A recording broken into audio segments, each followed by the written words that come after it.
नमस्कार, आप देख रहे हैं सुजस समाचार और आपके साथ मैं जुड़ी हूँ लीजा।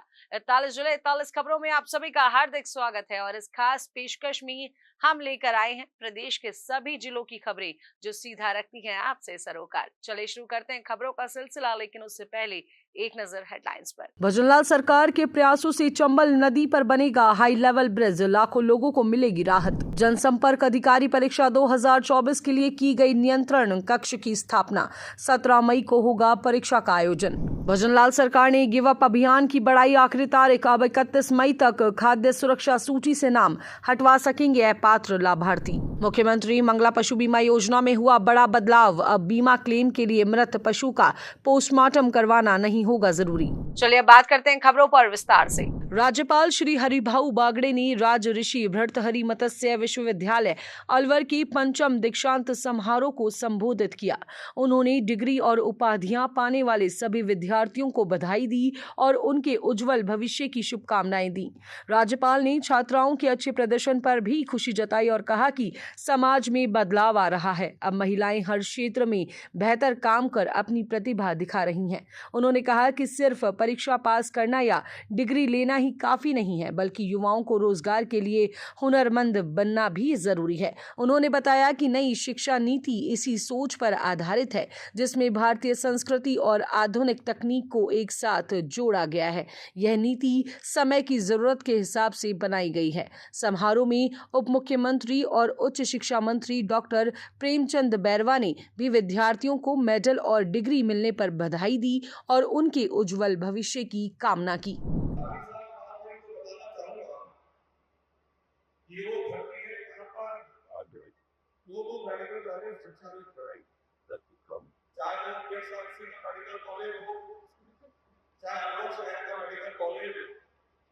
ये सारी सीट की एडिशन होने का ये तीसरा सेमेस्टर हो चुका है और अलवर के मेडिकल कॉलेज का दूसरा सेमेस्टर चल रहा है। साथ ही साथ आज हम सब ने देखा दीक्षा में वालों के दौरान उपाधि की गई, गोल्ड मेडल मिले, सिल्वर मेडल मिले, उसमें अधिकांश मेडल है हमारी बेटियों के दादा उसके लिए हमारी बड़ी बहनों मेरी जो आपकी मोबाइल जब ये जमाना वो था जब बेटियों को पढ़ाने में परिवार में कमरा अपने घर के याद छोड़ करके दूसरे घर पर पढ़ाएगी, घर का नाम सीख।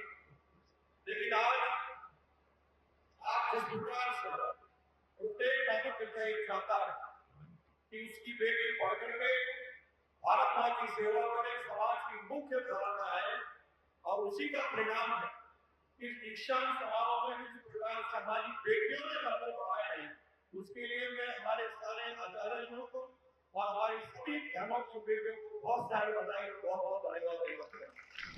भजनलाल सरकार और लोकसभा स्पीकर श्री ओम बिरला के प्रयासों से स्टेट हाईवे 120 पर चंबल नदी पर हाई लेवल ब्रिज अब जल्द बनेगा। हाल ही में दिल्ली में हुई राष्ट्रीय वन्यजीव बोर्ड की बैठक में पर्यावरण और वन विभाग की आपत्तियों को हल करते हुए इस ब्रिज के निर्माण की स्वीकृति दी गई। यह सब राज्य सरकार की निगरानी और श्री ओम बिरला के प्रयासों से संभव हो पाया है। ब्रिज बनने के बाद कोटा और बूंदी जिले के लोगों को नदी पार करने के लिए जोखिम भरे नाव के सफर से राहत मिलेगी। इसके अलावा राजस्थान और मध्य प्रदेश के बीच सीधा सड़क कनेक्शन स्थापित हो सकेगा। शिक्षा और पंचायती राज मंत्री श्री मदन दिलावर ने जयपुर में शिक्षा संकुल स्थित राजस्थान स्टेट ओपन स्कूल के कार्यालय का अचानक निरीक्षण किया। वे बिना किसी पूर्व सूचना के कार्यालय पहुंचे और कक्षा 10वीं और 12वीं की लगभग 5 लाख उत्तर पुस्तिकाओं के जांच कार्य को देखा। यह काम 26 अप्रैल से शुरू हुआ है और ऑफिस के अंदर ही चल रहा है। अधिकारियों ने मंत्री श्री दिलावर को बताया कि उत्तर पुस्तिकाओं की जांच पूरी तरह पारदर्शी तरीके से की जा रही है और उम्मीद है कि 30 जून तक दोनों कक्षाओं के परिणाम घोषित कर दिए जाएंगे। विधानसभा अध्यक्ष श्री वासुदेव देवनानी ने मुख्यमंत्री के बजट और पार्षद निधि से स्वीकृत करीब 2 करोड़ रुपए के विकास कार्यों की शुरुआत की। इसमें अजमेर विकास प्राधिकरण द्वारा वार्ड 76 में स्टीफन स्कूल के पीछे कांजी हाउस वाले नाले का निर्माण शुरू किया गया, जिसका खर्च 1 करोड़ 72 लाख रुपए आएगा। इसके अलावा वार्ड 76 के हाउसिंग बोर्ड क्षेत्र में 25 लाख रुपए की लागत से पार्षद निधि से विभिन्न विकास कार्य भी शुरू किए गए। इस मौके पर श्री वासुदेव देवनानी ने कहा कि विकास एक निरंतर प्रक्रिया है जो समय के साथ बदलती रहती है। उन्होंने बताया कि पिछले 1.25 साल में कई करोड़ रुपए के विकास कार्य पूरे किए गए हैं। सरकार ने आम लोगों की समस्याओं को गंभीरता से लिया है और पिछले 2 बजटों में सैकड़ों करोड़ के विकास कार्यों को मंजूरी दी गई है। अजमेर में पानी जब बरसात आता है तो उसमें काफ़ी समस्या रहती है कि पानी सड़कों पे भी बहता है, नाले भी उफन करके, और पानी जो है से लोग काफ़ी परेशान रहते हैं। इसके कारण से अजमेर में विभिन्न क्षेत्रों में नाले लगभग काफ़ी बन रहे हैं। 40 करोड़ की लागत से नाले इस अजमेर उत्तर में बनने शुरू हो गए, और उसमें से आज यहाँ पर इस पंचशील के अंदर 1 करोड़ और 72 लाख की लागत से ये नाला बन रहा है। वो लगता है इससे क्षेत्र के वासियों को इससे राहत मिलेगी और पानी जो बरसात के दौरान दिक्कतें देता है उससे भी निजात मिल सकेगी। वैसे विकास एक निरंतर प्रक्रिया है। अभी हाउसिंग बोर्ड में पार्षद कोष से 25 लाख की लागत से भी कार्यक्रमों का श्री गणेश कर रहे हैं। इसके पहले भी क्षेत्र के अंदर करोड़ों के काम इस टेन्योर में हुए हैं, और उसमें से मुझे लगता है कि पंचशील शहर की एक अच्छी विकसित कॉलोनी बन रही है। सड़कों का जाल भी यहाँ पे काफ़ी, मुझे लगता है शायद पंचशील में ऐसी कोई सड़क शायद नहीं बची होगी जो अभी तक नहीं बनी हो। फिर भी किसी के ध्यान में आए तो अजमेर उत्तर में कोई भी सड़क टूटी हुई न रहे, इसका हम सब लोग मिलकर के कोशिश कर रहे हैं। लगभग इतने करोड़ के नाले, 40 करोड़ की सड़कें और बाकी जो विकास के काम, वह भी लगभग इस दोनों बजटों में माननीय मुख्यमंत्री जी ने लगभग 2000 करोड़ के मिले हैं। यहीं IT पार्क की शुरुआत हो गई और सुपर सिटी ब्लॉक की हो गई, यहीं साइंस ब्लॉक बन रहा है, और आगामी सप्ताह भर के अंदर नगर निगम का नया कार्यालय का भी उद्घाटन होने जा रहा है, जिससे सारे लोगों को इतना बड़ा कार्यालय है, उससे निगम के भी समस्याएं हल करने में काफ़ी स्पेशल बनेगी। हम सब मिलकर के इस अजमेर को श्रेष्ठ बनाएं और विकास की निरंतर प्रक्रिया को हम जारी रखें। जिला संसाधन मंत्री और भरतपुर व डीग जिले के प्रभारी मंत्री श्री सुरेश सिंह रावत ने बजट घोषणाओं की समीक्षा करते हुए कहा कि सभी अधिकारी बजट घोषणाओं को जल्दी लागू करने के लिए संबंधित विभागों के साथ मिलकर भूमि आवंटन, DPR और टेंडर प्रक्रिया को जल्दी पूरा करें ताकि विकास कार्य समय पर खत्म हो सके और लोगों को इसका लाभ समय पर मिल सके। उन्होंने यह भी निर्देश दिया कि बजट 2025-26 में जिले के लिए की गई घोषणाओं को लागू करने के लिए उपयुक्त भूमि का चयन किया जाए और जरूरी कार्रवाई की जाए। यह बात उन्होंने पंचायत समिति सभागार डीग में आयोजित जिला स्तरीय अधिकारियों की बैठक में कही।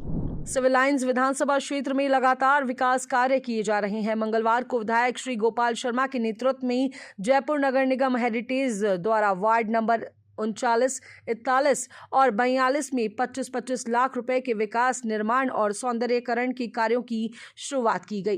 कार्यक्रम में विधायक श्री गोपाल शर्मा ने कहा कि प्रधानमंत्री श्री नरेंद्र मोदी की दूरदर्शी नीतियों और मुख्यमंत्री श्री भजनलाल शर्मा की सरकार के साथ नगर निगम हेरिटेज तीसरे इंजन की तरह काम कर रहा है।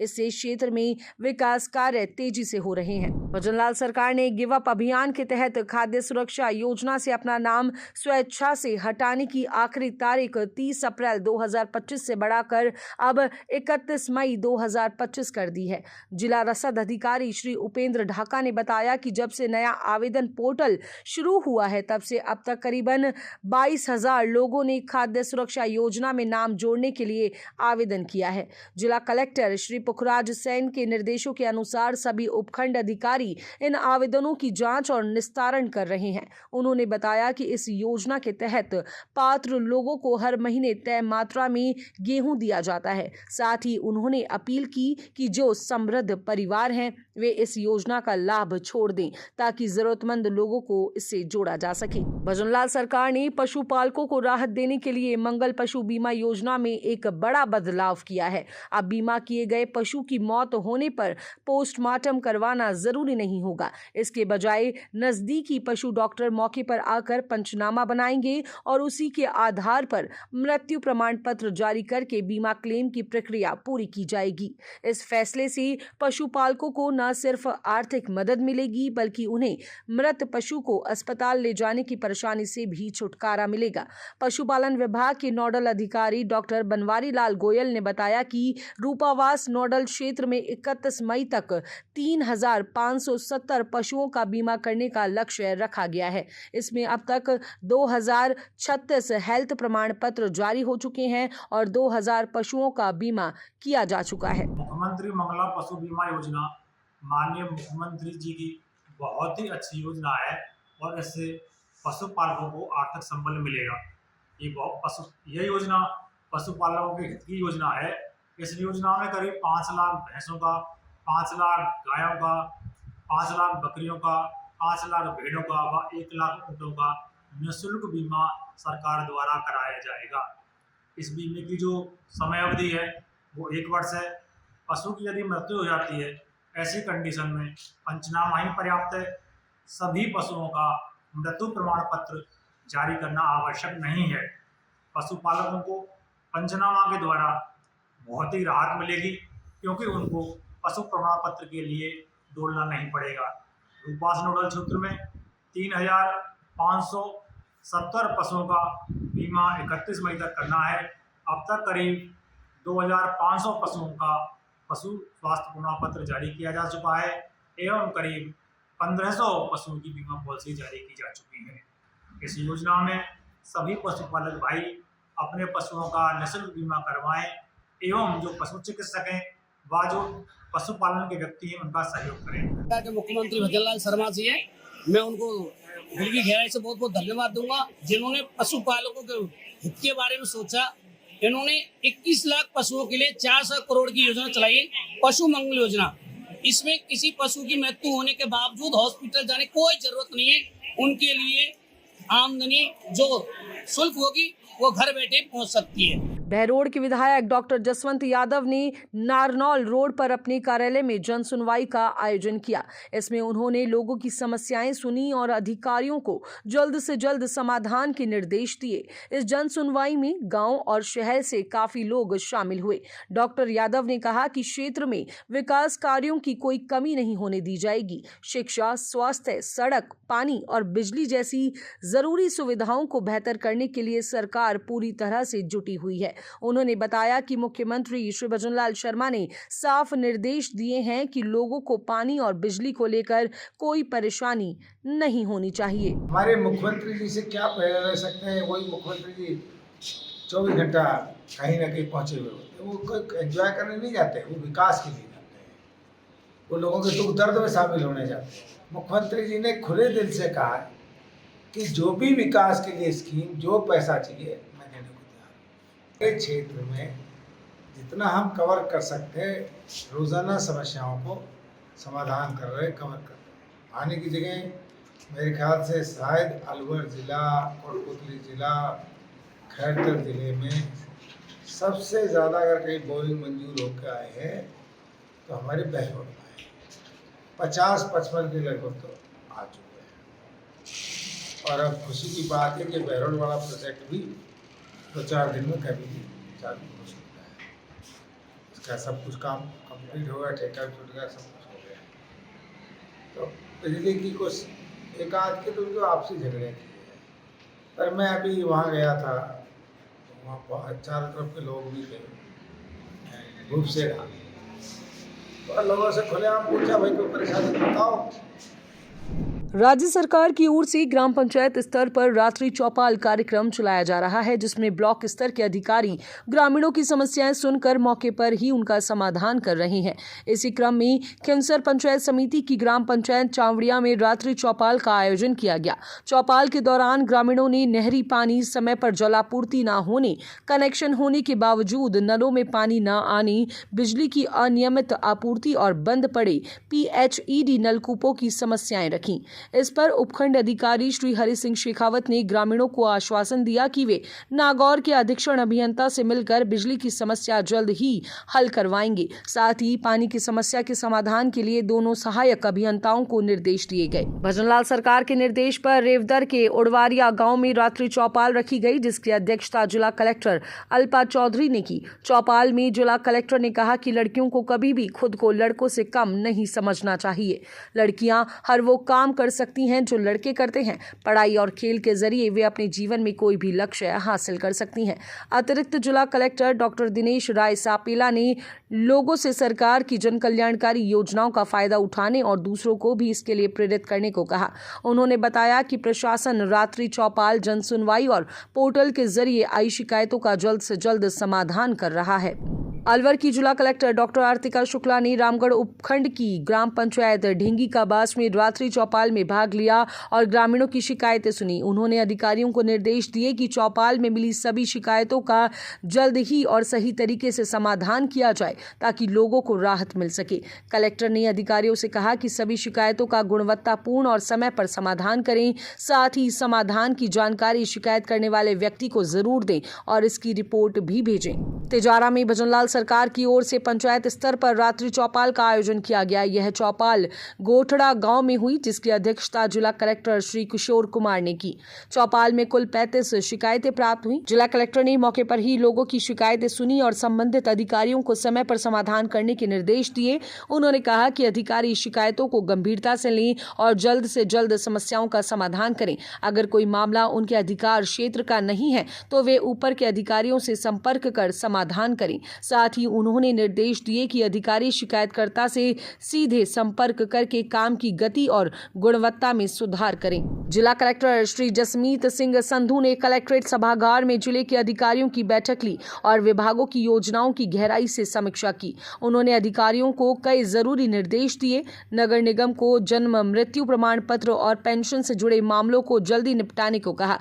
PHED विभाग को बचे हुए FHTC जल्द देने के निर्देश दिए। श्रम विभाग को मजदूरों के लेबर कार्ड और अन्य लंबित मामलों को जल्दी से निपटाने को कहा गया। जिला कलेक्टर ने कहा कि हरियालो राजस्थान अभियान की तैयारी शुरू की जाए और विश्व पर्यावरण दिवस तक सभी सरकारी कार्यालयों को प्लास्टिक मुक्त बनाया जाए। भजनलाल सरकार द्वारा अवैध अतिक्रमण के खिलाफ की जा रही अवैध कार्रवाई को आम लोग एक अच्छी और लाभदायक पहल मान रहे हैं। अतिक्रमण हटने से सड़कें, बाजार, पार्क और दूसरे सार्वजनिक स्थान फिर से आम लोगों के लिए खुल गए हैं। बाड़ी के तहसीलदार श्री उत्तम चंद बंसल ने बताया कि उलावटी गांव में अवैध अतिक्रमण के खिलाफ कार्रवाई की गई। उन्होंने यह भी कहा कि सरकार यह ध्यान रख रही है कि कार्रवाई सबके साथ समान रूप से हो ताकि लोगों को न्याय मिले। कई जगहों पर स्थानीय लोगों ने भी अतिक्रमण हटाने में मदद की, जिससे यह दिखता है कि लोग जागरूक हो रहे हैं और प्रशासन के साथ मिलकर काम कर रहे हैं।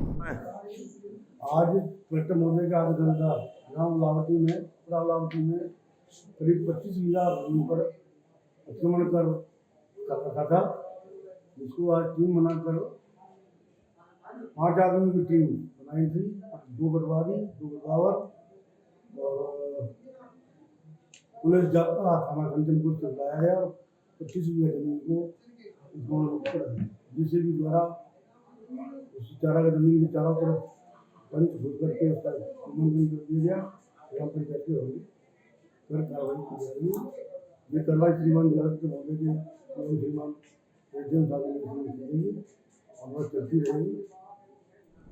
जिला कलेक्टर श्री आलोक रंजन और जिला पुलिस अधीक्षक श्री सुधीर जोशी ने बेंगू विधानसभा क्षेत्र के रावत भाटा में स्थित परमाणु बिजली घर की सुरक्षा को लेकर अहम बैठक की। उन्होंने सुरक्षा इंतजामों की गहराई से जांच की और सभी विभागों को सतर्क रहने के निर्देश दिए। इस दौरान कलेक्टर श्री रंजन ने रावत भाटा के सरकारी उपजिला अस्पताल का भी अचानक निरीक्षण किया। उन्होंने अस्पताल की सुविधाओं की जाँच की और मरीजों से बातचीत करके इलाज और दवाओं की उपलब्धता की जानकारी दी। बानसूर की छात्रा पलक शर्मा ने CBSE साइंस में 97% अंक लाकर बानसूर और पूरे क्षेत्र का नाम रोशन किया है। पलक के पिता श्री हरिकिशन शर्मा रतनपुरा गांव में किराने की दुकान चलाते हैं और उनकी मां गृहिणी है। पलक इस समय जयपुर में नीट की तैयारी कर रही है। पलक ने बानसूर तहसील स्तर पर टॉप कर स्कूल, माता पिता और गाँव का मान बढ़ाया है।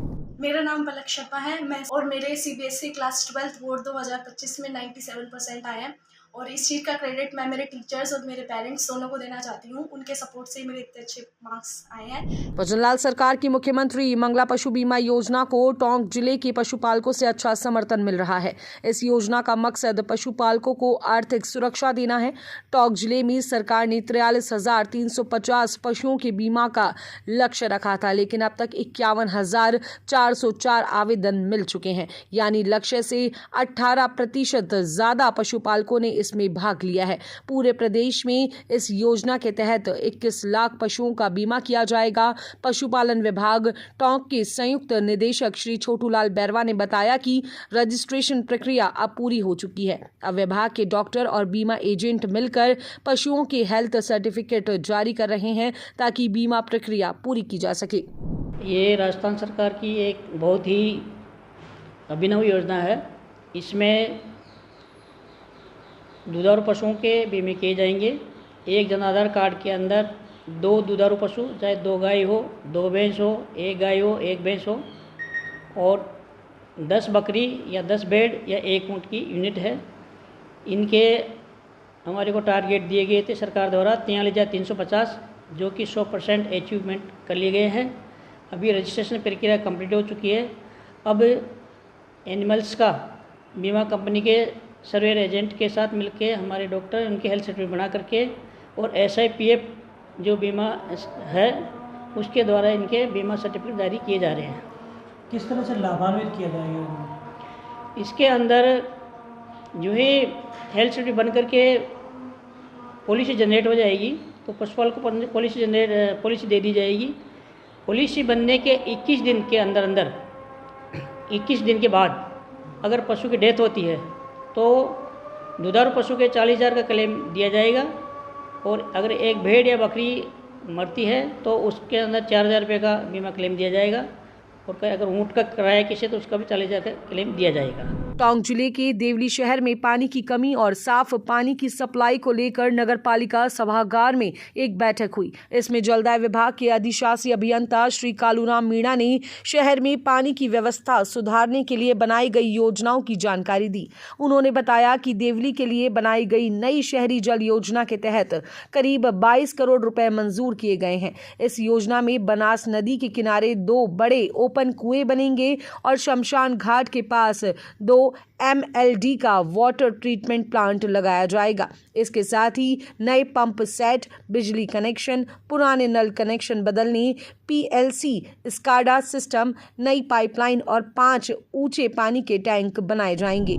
बाल संरक्षण की दिशा में विभिन्न विभागों द्वारा लगातार काम किया जा रहा है और जागरूकता फैलाने के लिए अभियान चलाए जा रहे हैं। इसी के तहत करौली में जिला प्रशासन, बाल संरक्षण इकाई, महिला अधिकारिता विभाग, श्रम विभाग और एक्शन एंड यूनिसेफ करौली के सहयोग से एक कार्यशाला आयोजित की गई। जिला बाल संरक्षण इकाई और बाल अधिकारिता विभाग के सहायक निदेशक श्री आशीष बंसल ने बताया कि जिला प्रशासन और एक्शन एंड यूनिसेफ करौली द्वारा बाल श्रम, बाल विवाह, लैंगिक भेदभाव, किशोरियों के सशक्तिकरण और बालिका शिक्षा को बढ़ावा देने के लिए यह योजना बनाई गई है।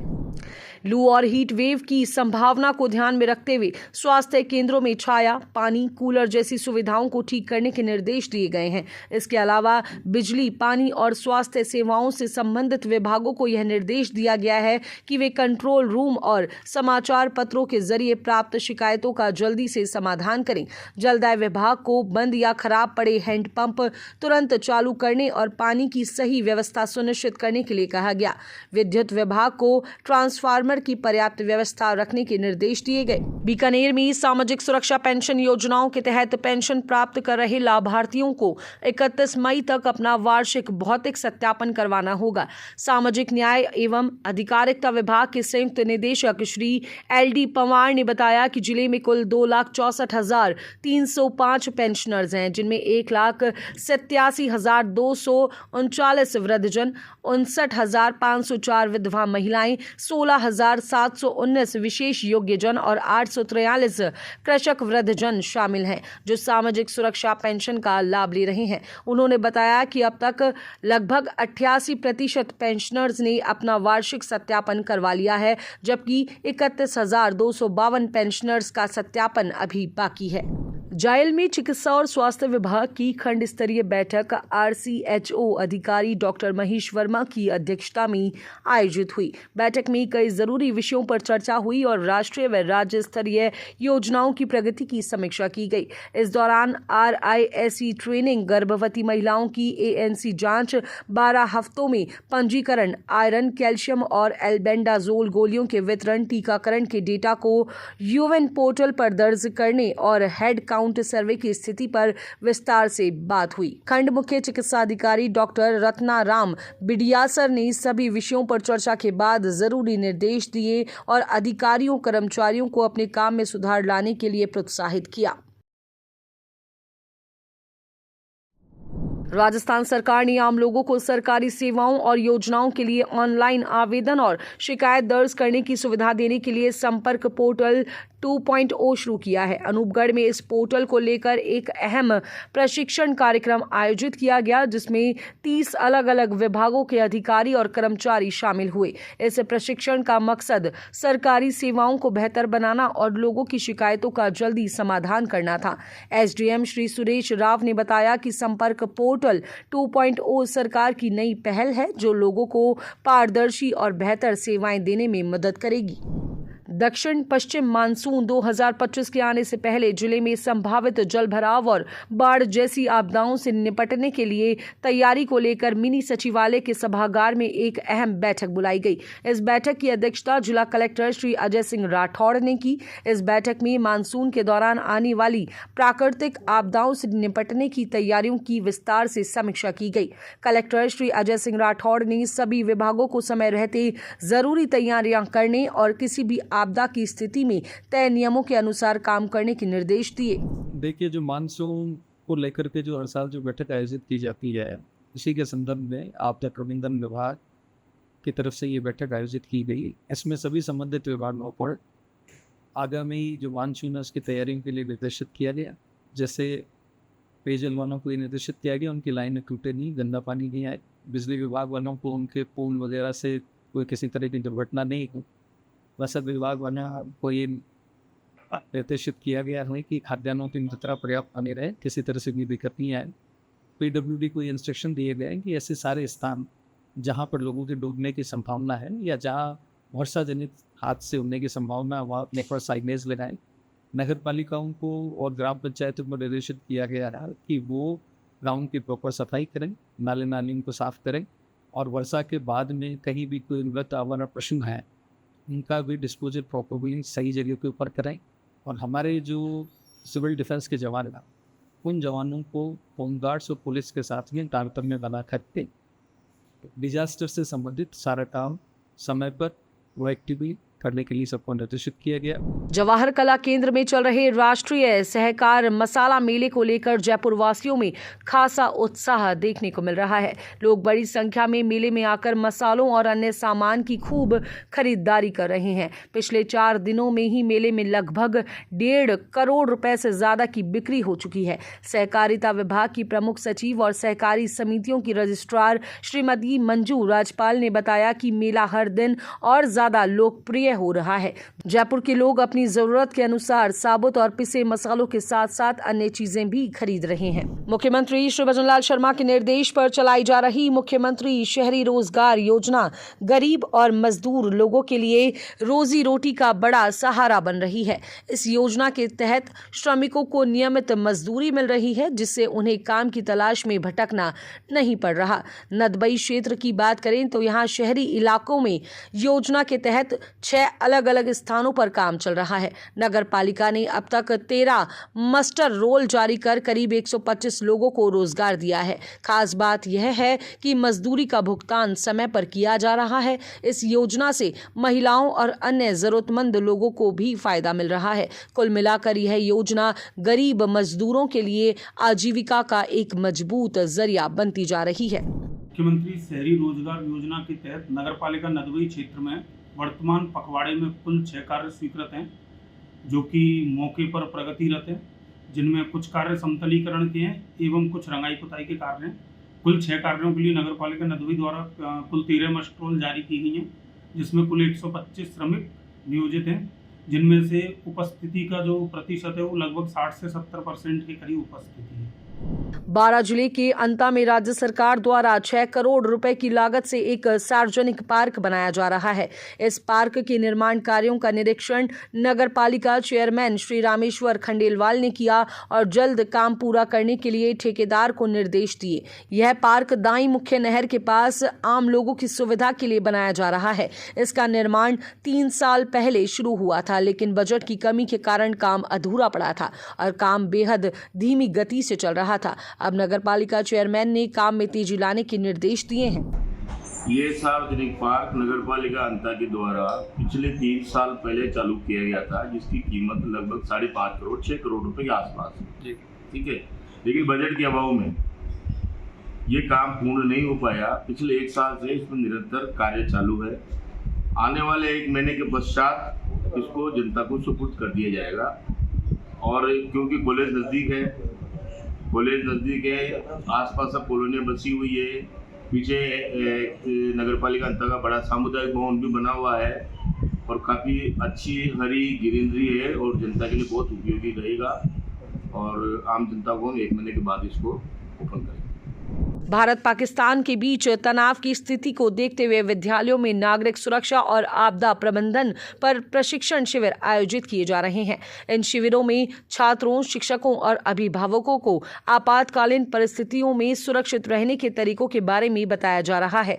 12 जिले के छबड़ा ब्लॉक के राजकीय उच्च माध्यमिक विद्यालय तेलनी, उच्च प्राथमिक विद्यालय दोहनी और प्राथमिक विद्यालय कादरपुरा में शिक्षा विभाग के निर्देश पर 1 दिवसीय प्रशिक्षण शिविर आयोजित किए गए। इन शिविरों का उद्देश्य नागरिकों को आपातकालीन परिस्थितियों से निपटने के उपायों के बारे में जागरूक करना है।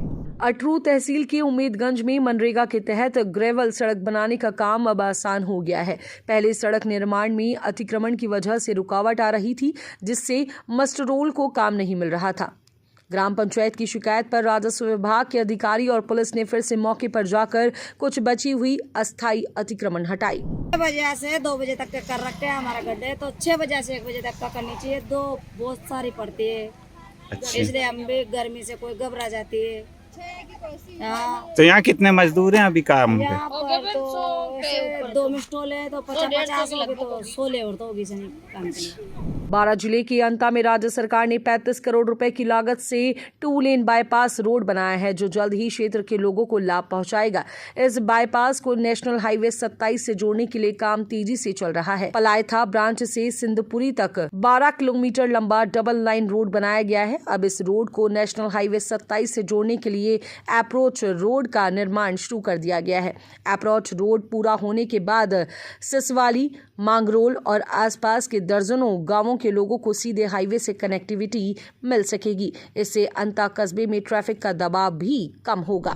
राजस्थान संपर्क पोर्टल 2.0 को लेकर 1 दिवसीय प्रशिक्षण कार्यक्रम वीडियो कॉन्फ्रेंसिंग के जरिए आयोजित किया गया। यह प्रशिक्षण सूचना प्रौद्योगिकी और संचार विभाग द्वारा आयोजित किया गया था, जिसका उद्देश्य विभागीय अधिकारियों को पोर्टल के नए संस्करण की विशेषताओं और कार्यप्रणाली के बारे में जानकारी देना था। विभाग के एसीपी श्री नरेश कुमार ने बताया बताया कि राजस्थान संपर्क 2.0 पोर्टल को राज्य सरकार ने नागरिक सेवाओं को अधिक प्रभावी, पारदर्शी और समय पर उपलब्ध कराने के लिए विकसित किया है। इस नए संस्करण में कई नई तकनीकी सुविधाएं जोड़ी गई हैं जो पुराने पोर्टल में नहीं थी। खेतड़ी की छात्रा जोयल शाह ने सीबीएसई माध्यमिक परीक्षा में 97.5% अंक प्राप्त कर बड़ी सफलता हासिल की है।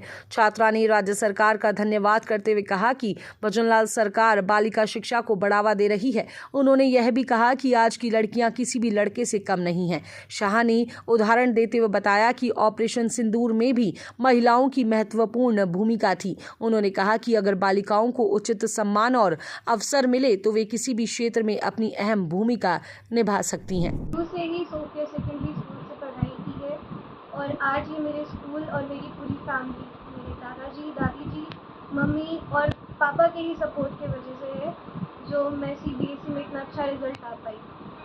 ये उन्हीं की विरासत दी हुई है मुझे, जिसके रिजल्ट आज मुझे मिले हैं और मैं चाहती हूँ कि आगे मेरा फोकस ऐसे ही बना रहे ताकि देश के टॉप फाइनेंशियल एक्सपर्ट्स में मेरा नाम आए। राजस्थान सरकार द्वारा सार्वजनिक रास्तों को अतिक्रमण से मुक्त करने के लिए चलाए जा रहे रास्ता खोलो अभियान के तहत सुल्ताना कस्बे में तहसील प्रशासन की टीम ने कार्रवाई की। टीम ने रास्ते से अतिक्रमण हटाकर उसे फिर से खुलवाया। गिरदावर श्री राकेश बुगालिया ने बताया कि चिड़ावा तहसीलदार श्री कमलदीप पूनिया के आदेश पर सुल्ताना कस्बे में राकड़ा जोहड़ रास्ते पर अतिक्रमण हटाने की कार्रवाई की गई। इसमें खसरा नंबर 373 और 374 में अतिक्रमण किया गया था, जिससे लोगों को आवागमन में काफी मुश्किल हो रही थी। के तहत तहसील कार्यालय से प्राप्त आदेश की पालना में राजस्व विभाग की टीम व पुलिस जाब्ते के सहयोग से मौके पर जेसीबी मशीन चलाकर अवरुद्ध रास्ते को खुलाया गया है। साथ ही अतिक्रमियों को सख्त हिदायत दी गई है कि भविष्य में रास्ते को अवरुद्ध नहीं करें। यदि अतिक्रमियों के द्वारा पुनः रास्ते को अवरुद्ध किया जाता है तो भू राजस्व अधिनियम 1970 की धारा 91 की धारा 96 के तहत कार्यवाही अमल में लाई जाएगी। खोले गए रास्ते से काफी खासकर लाभान्वित होने वाले हैं।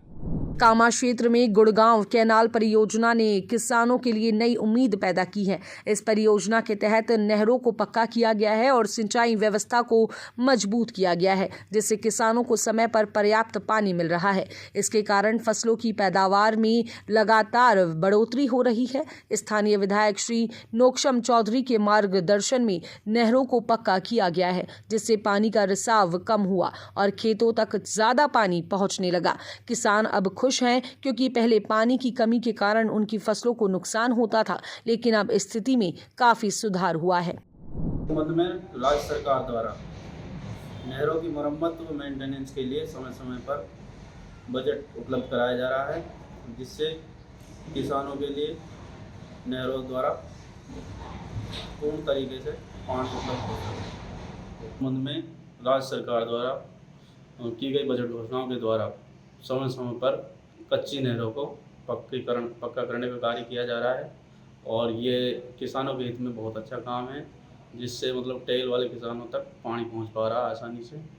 और इस संबंध में राज्य सरकार ने बहुत अच्छा सराहनीय काम किया। जो ये गुड़गामा कैनाल है, इससे 5-7 हज़ार किसानों को सिंचाई में बहुत बड़ी पर्याप्त मात्रा में पानी की व्यवस्था होती है। और कामा विधायक नौशम चौधरी जी ने जो जल रिसाव होता था गुड़गामा कैनाल में, जिससे किसानों को काफ़ी परेशानी थी, उस जल रिसाव को जहाँ से गुड़गामा कैनाल क्षतिग्रस्त थी उसको तुरंत प्रभाव से दुरुस्त कराया गया, जिससे किसानों की समस्या का निदान हुआ और इस गुड़गामा कैनाल से रबी की और खरी की फसल दोनों फसल तैयार होती हैं। और ये मेरा खेत है, करमू का पंचायत में आता है।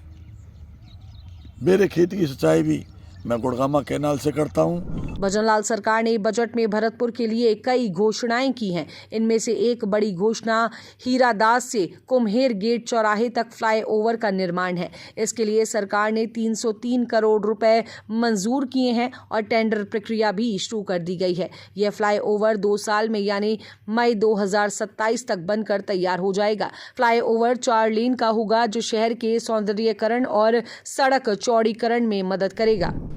ऐसा है, हीरादास चौराया से कुम्हेर गेट चौराया तक इसकी कुल लंबाई 3240 मीटर है, जिसमें 1900 मीटर 4 लेन लंबाई है और इसमें 2 उतार 780 मीटर और 560 मीटर के 2 2 लेन के उतार है, जो एक हीरादास से सेवर की तरफ है और कुम्हेर गेट से कुम्हेर की तरफ 2 उतार 2 लेन है। और 4 लेन की जो चौड़ाई है वो 17.2 मीटर रहेगी और जो 2 लेन के जो उतार हैं वो 8.5 मीटर रहेंगे।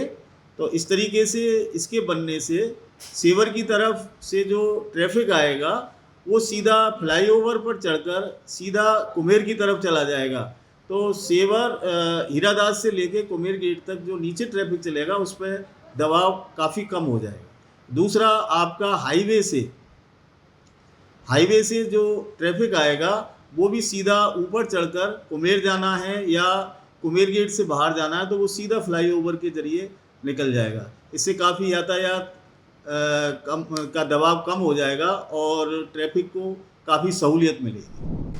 सर्वप्रथम तो मैं माननीय मुख्यमंत्री जी का आभार व्यक्त करना चाहता हूँ कि उन्होंने भरतपुर के लिए विकास की एक योजना बनाई और करोड़ों रुपया भरतपुर के लिए सैंक्शन किया। वो धन्यवाद के पात्र भी हैं इसके लिए। जो भी योजनाएं बनाई गई हैं वो जनहित में ही हैं, इसमें कोई दो राय नहीं है। मुख्यमंत्री श्रीमान भजनलाल जी के नेतृत्व में भरतपुर का चौमुखी विकास हो रहा है। लगभग 550 करोड़ की NIT लग चुकी हैं, जिसमें 303 करोड़ का फ्लाईओवर अपने हीरादास बस स्टैंड से कुम्हेर गेट डीग रोड को उसमें जोड़ेंगे और उधर रेड क्रॉस सर्किल के आसपास उतरेगा, तो इससे जनता को बाहरी राहत मिलेगी। लगभग 25-30 करोड़ के काम लोहागढ़ किले में भी चल रहे हैं। इसके अलावा गंगा मंदिर के आसपास, सुजान गंगा नहर के आसपास बहुत सारे विकास कार्य भरतपुर में हो रहे हैं। सेक्टर 13 में इसके अलावा 2 बाईपास भी बन रहे हैं, इधर लुधावई से लेकर के इधर और इधर गोपाल नगरा वाला, ये दोनों बाईपास बन रहे हैं। तो निश्चित रूप से भरतपुर का चौमुखी विकास हो रहा है और इसमें फ्लाईओवर बनने के बाद में भरतपुर में लोगों को काफी राहत मिलेगी। कोटा में चल रही प्रमुख योजनाओं, बजट घोषणाओं और विभागों के बीच समन्वय पर चर्चा करने के लिए अतिरिक्त जिला कलेक्टर श्री कृष्णा शुक्ला की अध्यक्षता में एक बैठक आयोजित की गई। इस बैठक में जिले के विकास कार्यों की समीक्षा की गई और सभी विभागों को समय पर जिम्मेदारी से काम करने के निर्देश दिए गए। राज्य सरकार की योजनाओं का लाभ जल्द से जल्द लोगों तक पहुंचे, इसके लिए सभी जिला अधिकारी कड़ी मेहनत कर रहे हैं।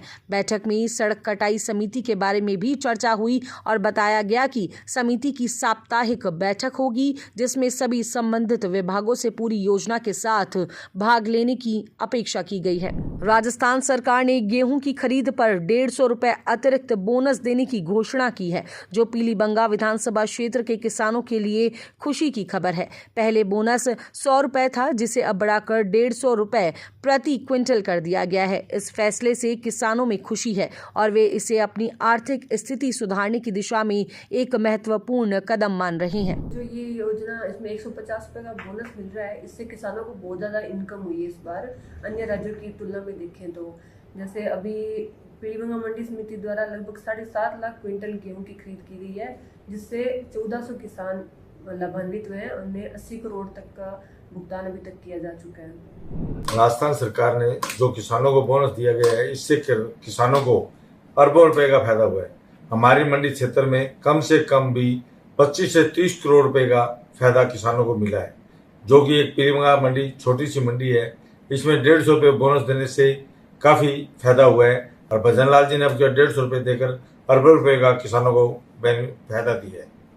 तो हम इसका बहुत बहुत भजन लाल सरकार का धन्यवाद करते हैं। विराटनगर विधानसभा के मेड़ गांव में अब स्वास्थ्य सेवाओं का नया दौर शुरू हो चुका है। राजस्थान सरकार की हर गांव हर ढाणी स्वस्थ राजस्थान योजना के तहत मेड़ गांव में बना राजकीय सामुदायिक स्वास्थ्य केंद्र अब लोगों का भरोसा और राहत का स्थान बन गया है। मुख्यमंत्री श्री भजन लाल शर्मा की सोच और प्रयासों का ही नतीजा है कि आज विराटनगर क्षेत्र में स्वास्थ्य सेवाओं में सुधार हुआ है। अब गाँव ढाणी के लोग इलाज के लिए दूर शहरों में नहीं जाते, क्योंकि उन्हें अब गांव में ही अच्छा स्वास्थ्य केंद्र मिल गया है। हमारे यहाँ CSC मेड पर राजस्थान सरकार द्वारा जितनी भी सरकारी योजनाएं प्रस्तावित हैं उनका लाभ सभी मरीजों को यहाँ पर प्रॉपर तरीके से दिया जा रहा है, जिनमें जैसे मरीजों का निःशुल्क रजिस्ट्रेशन, निःशुल्क परामर्श, निःशुल्क दवा और निःशुल्क सभी प्रकार की जाँचें और निःशुल्क प्रति मरीज की सुविधा भी यहाँ उपलब्ध है। निःशुल्क टीकाकरण भी हर माह के सोमवार और गुरुवार को यहाँ पर किया जा रहा है तथा मावा उच्च योजना के तहत निःशुल्क सोनोग्राफी के लिए कूपन भी यहाँ पर जो प्रोवाइड करवाए जा रहे हैं, जिससे कि जो गर्भवती माता है फर्स्ट ट्राइमेस्टर के अंदर निःशुल्क सोनोग्राफी करवाई जाने जो सेंटर सरकार के द्वारा प्रदत्त किए गए हैं उनमें करवा सकते हैं। प्रधानमंत्री सुरक्षित मातृत्व दिवस भी 9, 18, 27 को यहाँ पर चलाया जा रहा है। माँ लाडो योजना के तहत 1 लाख रुपए के भुगतान की योजना भी सरकार द्वारा जो प्रस्तावित है उसका लाभ भी मरीजों को दिया जा रहा है और प्रत्येक महीने की 8 तारीख को यहाँ पर जो नसबंदी कैंप का आयोजन भी सुचारू रूप से किया जा रहा है। और आयुष्मान योजना के तहत जो मरीज का जो फ्री ऑफ कॉस्ट इलाज सरकार के द्वारा प्रस्तावित है वो भी सही तरीके से किया जा रहा है। लंबे समय के बाद बीकानेर के प्रसिद्ध सार्वजनिक पार्क को फिर से हरा भरा बनाने का काम बीकानेर विकास प्राधिकरण ने शुरू किया है। राज्य सरकार के निर्देश पर शहर के पार्कों का सौंदर्यीकरण किया जा रहा है, जिसमें पौधे लगाए गए हैं, छाया के लिए पेड़ लगाए जा रहे हैं, हरी घास बिछाई जा रही है। हरियालो राजस्थान योजना के तहत बीकानेर के सार्वजनिक पार्क में अब फिर से लोग आ सकेंगे। पार्क में पुराना बंद पड़ा ट्यूबवेल फिर से चालू किया गया है और पाइपलाइन लगाकर फव्वारों से पानी दिया जा रहा है। जी सर, ये बीकानेर प्रशासन का बहुत अच्छा प्रयास है। पहले ये पार्क में सिर्फ मिट्टी थी, काफ़ी टाइम पहले मेरा रोज़ का आने जाने का है, हम घूमने आते हैं। यहाँ पर मिट्टी थी, मिट्टी में लोग परेशान होते थे, लेकिन प्रशासन का अच्छा प्रयास है कि यहाँ भी दोब लगाई है। लेकिन ये कहना चाहता हूँ कि ये प्रयास लगातार जारी रहे और ऐसी देख रेख होती रहे प्रशासन की तरफ से, ताकि हरियाली रहे। बीकानेर का एक ये पब्लिक पार्क है जो एक ऐसा एरिया है कि यहाँ पर शाम के टाइम लोग घूमने आते हैं अपने परिवार के साथ, फ्रेंड्स के साथ, कोई मीटिंग होती है तो लोग यहाँ पर आते हैं। तो ये कंटिन्यू प्रशासन काम अपना अच्छा करता रहे। जैसे अभी फव्वारे लगे हैं गर्मी के टाइम में, अच्छे पेड़ हैं, तो गर्मी में बचने के लिए अच्छा प्रयास है प्रशासन की ओर से।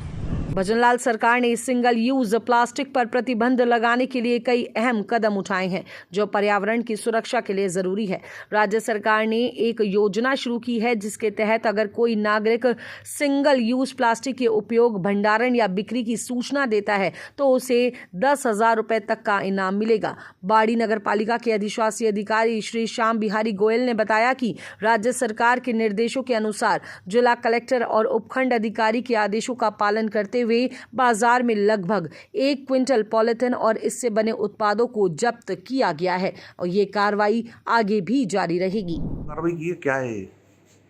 आज राज्य सरकार के आदेश पर श्रीमान जिला कलेक्टर महोदय के निर्देशन और उपखंड अधिकारी महोदय के आदेश पर पालिका प्रशासन द्वारा सिंगल यूज बैन प्लास्टिक के विरुद्ध कस्बे में जो प्रतिबंधित प्लास्टिक है और उससे बने हुए उत्पाद हैं उनको जब्ती की और समझाइश की, दोनों कार्रवाइयाँ की गई।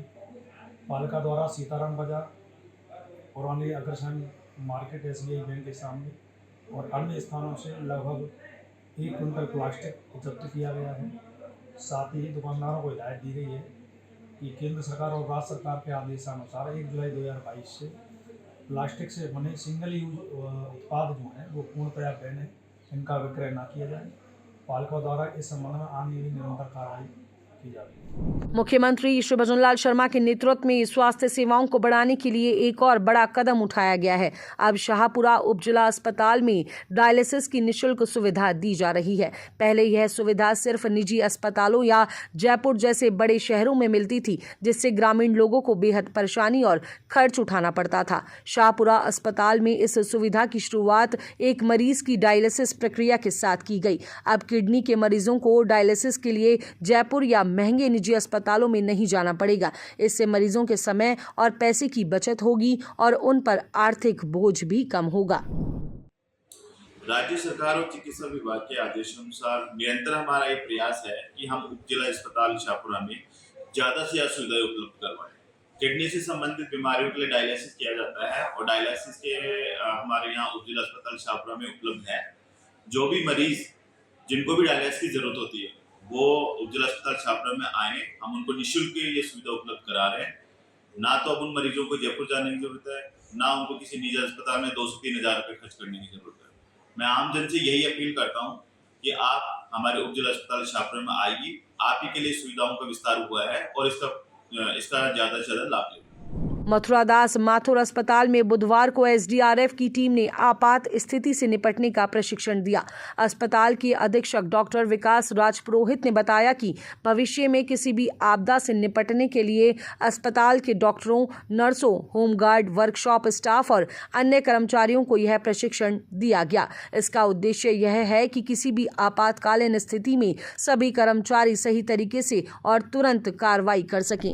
कृषि विभाग किसानों को जागरूक करने के लिए किसान संगोष्ठियों का आयोजन कर रहा है। इसी के तहत गुंती और कालबेलिया की ढाणी पंचायत में एक किसान संगोष्ठी रखी गई।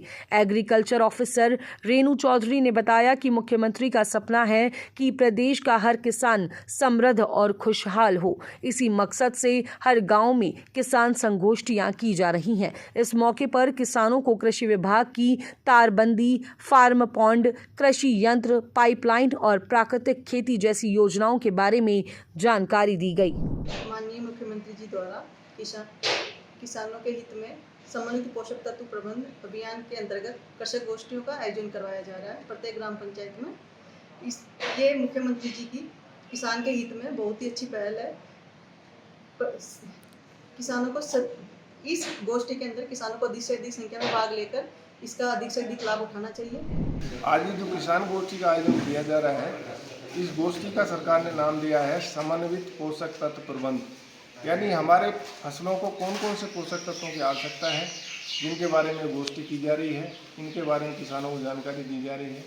इसमें मुख्य रूप से यदि हम मिट्टी की जांच कराएंगे, मिट्टी की जांच से ये परिणाम निकल के आता है कि हमारी ज़मीन में कौन कौन से पोषक तत्वों की कमी है, किन किन की हमारी फसलों को आवश्यकता है, जिसके अनुसार दिए जा सकें। इसके लिए गोष्ठियों का आयोजन किया जा रहा है, क्योंकि दिनों दिन हमारी ज़मीनें खराब होती जा रही हैं, पानी की कमी आती जा रही है और बिना जांच के यदि खाद डालते हैं तो उसकी निर्धारित मात्रा हमारी ज़मीन में नहीं जा पाती है, जिससे हमारे पौधे पूरा उपयोग नहीं कर पाते, हमारी ज़मीनें खराब होती हैं। तो इस गोष्ठी का जो मेन उद्देश्य है वो यही है कि हमारे किसान भाई जागरूक हों, मिट्टी की जाँच कराएँ, उसके अनुसार अपनी ज़मीन में उर्वरकों का प्रयोग करें। इस गोष्ठी का उद्देश्य ये है। साथ ही हम हमारे विभाग की जो योजनाएं हैं, तारबंदी है, फार्म पॉन्ड है, पाइपलाइन है, इसके अलावा फवारा है, ड्रिप है, बगीचे हैं, कृषि यंत्र हैं, इनके बारे में किसान भाइयों को जानकारी दे रहे हैं। सरकार की योजनाएं बहुत अच्छी हैं। लोगों को ये गोष्ठी के माध्यम से जागरूक करके ज़्यादा से ज़्यादा इन सरकारी योजनाओं का फ़ायदा किसानों को दिलाने के लिए ये संगोष्ठी का आयोजन किया गया है। 41 जुलाई 41 खबरों में फिलहाल के लिए इतना ही। जल्द होगी आप सभी से मुलाकात नई खबरों और नई जानकारियों के साथ। प्रदेश की और खबरें देखने के लिए चैनल को लाइक करें, शेयर करें, सब्सक्राइब करना बिल्कुल न भूलें और मुझे दीजिए इजाजत। नमस्कार।